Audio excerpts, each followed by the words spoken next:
ऐसे ही होप कि आप लोग अच्छे होंगे। तो फिर पारिवारिक संपत्ति का बहुमत के आधार पर होगा बंटवारा, बिहार सरकार की नई व्यवस्था, तमाम जानकारी बताऊंगा। लेकिन उससे पहले अगर आप मेरे चैनल पर नए हो, अब तक आपने मेरे चैनल को सब्सक्राइब नहीं किया तो प्लीज चैनल को सब्सक्राइब कीजिए और बेल आइकन प्रेस कीजिए अपडेट सबसे पहले नोटिफिकेशन आपको प्राप्त हो। तो राजस्व एवं भूमि सुधार मंत्री रामसूरत राय ने कहा है कि पारिवारिक जमीन विवाद को निपटाने के लिए राज्य सरकार बहुमत के आधार पर बंटवारे को लेकर कानून बनाने पर विचार कर रही है। अभी राजस्व अवसर पारिवारिक बंटवारे में जो सर्वसम्मति होने पर ही किसी तरह का निर्णय ले सकते हैं। सर्वसम्मति न होने की वजह से राजस्व अधिकारी किसी तरह का निर्णय नहीं कर पाते हैं, जिससे विवादों का निपटारा नहीं हो पाता है। अभी ऐसे मामले अदालतों को निर्णय लेने का अधिकार है। बिहार में सबसे अधिक विवाद पारिवारिक संपत्ति को लेकर ही हो रहा है। तो मुख्यमंत्री की जनता दरबार में भी जमीन विवाद को संबंधित सबसे अधिक मामले आते हैं। तो मंत्री ने कहा कि इसी को विकल्प के रूप में बहुमत के आधार पर बंटवारे को लेकर और कानून बन जाएगा तो 5 में से 3 भाई भी पारिवारिक बंटवारे पर सहमत हो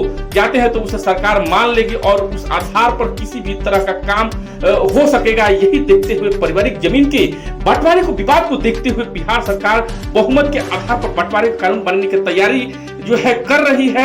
इसके तहत प्रयास होगा कि पंचायत स्तर पर और चकबंदी कमेटी के माध्यम से भी मुखिया जनप्रतिनिधि के सहयोग से पारिवारिक जमीन का बंटवारा हो सके, इसके विवाद में कमी आएगी। उन्होंने कहा कि अब कोशिश यह है कि पंचायत स्तर पर और चकबंदी कमेटी के माध्यम से भी मुखिया जनप्रतिनिधि के सहयोग से पारिवारिक जमीन का बंटवारा मान्य होगा।